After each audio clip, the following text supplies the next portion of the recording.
Good morning from Pretoria. Today we are here at the offices of the South African Revenue Services, and I'm absolutely delighted to interview the wonderful Sarah Blignaut, who is the business head of Digital Solutions and Services. Sarah, thank you so much for making time to talk to us. It's been a little while. We've been trying to get into your diary for a while. How are you today? Awesome, and thanks very much for the opportunity. Lovely to touch base with you again. Great, fabulous. Sarah, tell us a little bit about your position here at SARS. Sure. So, as you mentioned, Business Area Head of Digital Solutions and Services. It's within the IT space, within the Technology and Solutions Delivery area. And largely what I'm responsible for is all the database management, integration teams, development, both internal and external development that we have some development partners helping, and the SAP Centre of Excellence. Fantastic. And do you have a very large team that you're looking after? Yes, there are over 200 people that are currently in the team that I manage. Yeah, that is a large team. I have a lot of good managers helping out and a lot of good leaders that report into me. Structure there. Absolutely. Fabulous. So what would you describe your typical day to be like? I know it's crazy, but different every single day. I'm a person that loves change, and largely at SARS we get an amazing opportunity. Every day is a little bit different. We are very involved with driving a lot of the strategic projects at SARS, obviously from production maintenance. Our strategic objective is to continuously modernize our systems, and hopefully you as a taxpayer see that. So we're continuously implementing new feature functionality, and that obviously requires a lot of development, a lot of database maintenance, a lot of making sure that systems integrate. And then we have, as I said, a SAP Centre of Excellence, which we manage a lot of own accounts, and some of our tax types are also sitting on that SAP platform. So it could be very varied, from resolving production problems to making sure that, the next release is well planned and ready for production. I think we all realize that this is probably the most productive department in our government. We hear very good things about this department, and after meeting you, I can see why. Thank you. Sarah, tell me a little bit about your career and how you got where you are today. Sure. So it started off in matric. I really enjoyed accounts. So I decided, my mum was also in the chartered accountancy fraternity, so I decided I was going to become a chartered accountant. So off to study a BCom. At the end of the first year, I decided, like we all did when we were young students, that actually a vacation job would be good, get us some extra money to go out partying. So I got a vacation job at one of the big four in those days accounting firms. The first day on the job, I arrived, and literally they dumped shoe boxes of receipts in front of me and said, "There's the bank statement." Tick off, and they gave me the green pen. So there I was, tick off. And that was enough to convince me chartered accountancy is not for me. In those days, it was still Bill Gates's vision to have a PC on every desk, and now we think back and we think, was it truly that long ago? But absolutely. So what we did then was I decided, right, change of direction. IT was very new in those days, as I said. I was fortunate enough, not even in the first year did you do what was called business information systems. You could only start it in the second year. So when I changed career, I moved into business information systems and then finished the degree in business information systems. So that's really a career change, but thank goodness, because I love my job. I love IT. I love the dynamic parts of it. I'm so very glad that I didn't become a chartered accountant. So that was the start, how I got into IT. Started off as a graduate at FNB, stayed there for 5 years, was headhunted into Telkom, stayed there for 3 years. And then I joined SARS in 1999. Wow. So these aren't actually wrinkles. This is a barcode, a SARS barcode across my forehead. And been here and had amazing opportunities. Fantastic. I started off as a systems analyst, grew into the project space. I became a systems integrator on an SAP project, SAP support center manager, executive of data integration, finally to the role that I'm in today. So had amazing opportunities within the SARS environment. the topic that we all like to talk about, and that's women in the workplace and in IT. Have you found it difficult at all? Were there some, some struggles along the way? I personally, I believe I've been very fortunate, and whether it was my upbringing, I've got an older sister who's 7 years older, but my dad had always wanted a boy. So I think I was the boy of the family, so I would go fishing with him and things like that. So I've never really felt very girlish, and I'm very outspoken, and whether someone doesn't appreciate it, whether it's a female or a male, I've never felt intimidated or belittled because I'm a woman. And I've had very supportive men as leaders, as bosses, that have actually helped me, guided me. So in those days, mentorship wasn't really a thing, but I would look at what they were doing, either emulate the good parts, think, okay, that's not so good, maybe we could soften that a little bit or whatever. So I think that's really from my perspective. I have not had challenges similar to other women have felt within the workplace. Yeah. So, as a woman having a very strong career and being career orientated, how do you balance work and home? It is difficult. Yes. We used to have a boss who used to say there are 24 hours in every day, and then there's still the night. And the expectation was that we were here 24/7. So I think there have been times in my career that were rather tough. And if you ask me then, have I got a good work-life balance, the answer would definitely have been no. However, I think, for me, it's important that you have a very good support structure around you. Yes. At the time, my husband and I attribute a lot of my success to him. I would just phone him at 5 o'clock saying, there's some production problem. I'm not sure if I'm home tonight, so please bath our son, put him to bed, feed him, etc. And whether it's a husband, a mother, a sister, someone that can actually support during those times of crisis, because we all know IT is unpredictable. Yes. Our systems don't go down at convenient times. It's normally when it's very inconvenient. So I think times have moved on. I would suggest that you surround yourself with very competent leaders as well to help take some of that pressure off, to make you have a better work-life balance. And it's something that we need to continuously aspire to. At the stage when we were working that 24/7, I wanted to know everything. I wanted my finger on every single little gap. And my manager at the time said to me, Sarah, it's okay to say, I don't know, I will find out and get back to you. So it took a lot of discipline. And funnily enough, he used to stand in the car park, and if my car was still there at 6 p.m, he said, Sarah, I'm waiting for you to come and move your car. So as I said, I've had a lot of support and a lot of wise men that have helped me through the journey, that have helped me, get a better work-life balance as time has moved on. That's fantastic. So how do you think your own experiences has affected the way you manage your team? Has it had an impact on that?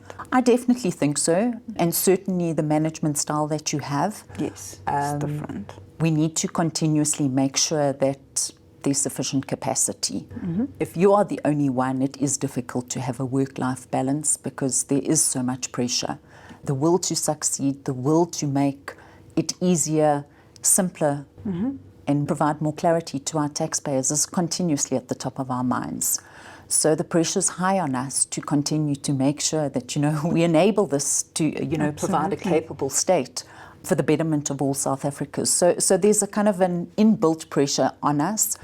But in order to try and alleviate for our staff, I also do encourage, listen, take some leave, take a day off, because we soon get wound up in that whole sort of cycle, the hamster wheel cycle, that actually you think if I'm away for an hour, it will be a crisis. What we've also done, we have these, we call it get to know each other, and we do a short walk around this Brooklyn campus as a team. And it's lovely because we get to know the people a little bit more, but just to also remember that actually it's not all about work. You need to look after your health. You need to take care of yourself in order to be your best at work as well. It is, because, yes, absolutely, that last point is so important.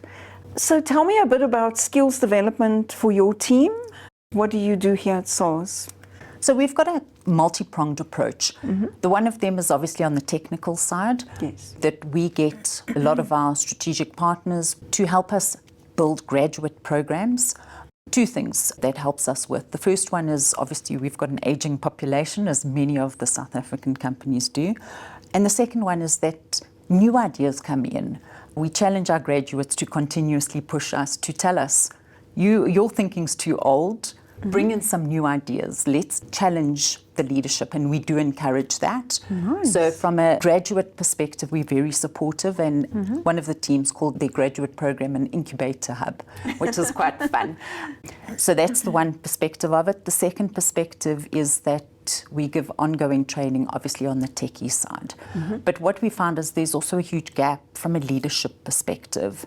So we have what we call up-and-coming talent once a month, whereby we have forums, and we as a leadership team share with our employees some of the scars that we've learned, some of the things that, that maybe is intuitive to us. How do you make that decision under pressure? How do you say, okay, shut that server down, okay, what do you do next? And we try and give them real life examples of kind of the textbook leadership stuff. Yes. So that's also helping, which we find is, from the more softer skills side, helping our employees to grow. And then we also have what we call show and tell time, whereby the techies can show what they've done. And again, beneficial from a, look what we're doing in a kind of a recognition perspective.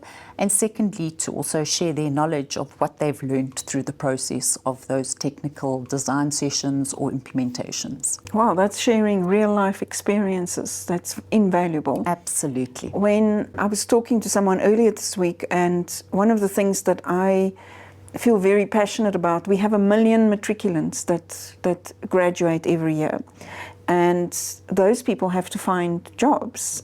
Not all of them can get taken up in universities and higher education, and some of them can't afford further education. And how do we help those people? And I personally believe that companies are doing so well now to develop their own talent, and that makes space for new people to come in. So to hear that you have this program, you say a graduate program, is a degree very important to SARS in terms of employment? It is. We do require tertiary education to come into the IT space, so yes, it is important at SARS.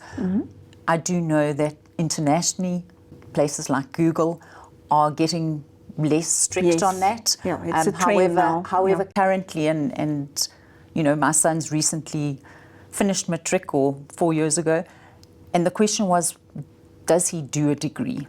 And I chatted to a lot of people in the industry to say, does he, doesn't he? I don't think there's any downside of completing a degree. I think it gives you a good basis in order to start your career on. And then secondly, once you start working, it's probably unlikely that you're going to go back and study. So get it out the way. That's the thing. Whilst you're still living with mum and dad, and then you can build on that from there on. No gap years. No gap years. Those mess up any plans. But it is a thing. So what advice would you have for young women who want to get into the IT space? The first one, as I've shared, is create a good support structure. Second one is don't be scared to speak out. If you've got opinion, don't sit in the corner and keep it to yourself. Do speak out. I do a lot of mentorship with a lot of women. It is a concern because in 2023 an international study was done and 14% of women are in leadership in IT. That's crazy. So it's ridiculously low. So we need to continue to pass the ladder down to build up female talent. But as I said, I think it's important that they surround themselves with good people. In the workplace, identify who are the strong people, identify who you can collaborate with, build those relationships, which is a little bit difficult when a working remotely situation, but it's very, very important to build those relationships and work hard. Although we want a good work-life balance, I think working hard never hurts anybody. And I believe a lot of my fantastic journey within SARS has been because I was prepared to go that extra mile. So, that would be my advice to young women. I think you're a fabulous role model for any young lady out there to want to get into the business and to be ambitious. I know personally that you've been nominated for a couple of awards recently. You also very involved with the Wired for Women movement, correct? Correct. Do you play like any specific role in there, or do you just support? I just support. Okay. I do a lot of mentorship, both within SARS and then I also Okay. do with the African Tax Administration Forum. Wow, I okay. am also again mentoring young up-and-coming talent through that forum as well. What a lucky young lady to be mentored by you. Thank you, that's very No, sweet. I think you set a very good example for young women out there. I don't know what it is, but young ladies don't typically think of this as a career. I know. And when you look at organizations, you typically still see women in HR, women in training positions, but it is changing. Tell us a little bit more about how a young person who wants to get into the industry or is already working in the industry, how would they tap into that service? I think what they should do is have a look and find out what is available to them. So, for example, in the tax world, the African Tax Administration Authority largely has programs where you can apply either to be a mentor or a mentee. And they match up mentors and mentees that actually successfully pair each other. Secondly, from a leadership perspective, we do a lot of promoting of mentorship. So I teach my leaders to be mentors as well, which helps to expand the pool of mentors that can actually train mentees. But to go out and ask, if you're a young up-and-coming talent, I've had a number of people approach me to say, Sarah, would you mind being a mentor? So have the guts, go out there and ask for it. Absolutely correct. Thank you so much, Sarah. It's been wonderful to talk to you today. Thank you for making time in your very busy schedule for us today. We Thank you, appreciate Loraine, and thank you very much. It's been an absolute pleasure chatting to you and a lot of fun. So thanks a lot. Thank you. Thank you. And that concludes our chat with Sarah Blignaut. Sarah, a very important person here at SARS, and we're very happy to see that our money is being handled by very competent people. Thank you very much again for watching. I hope you find this as useful as I did today. We will share some information about the mentorship down in the comment section. And thanks for watching.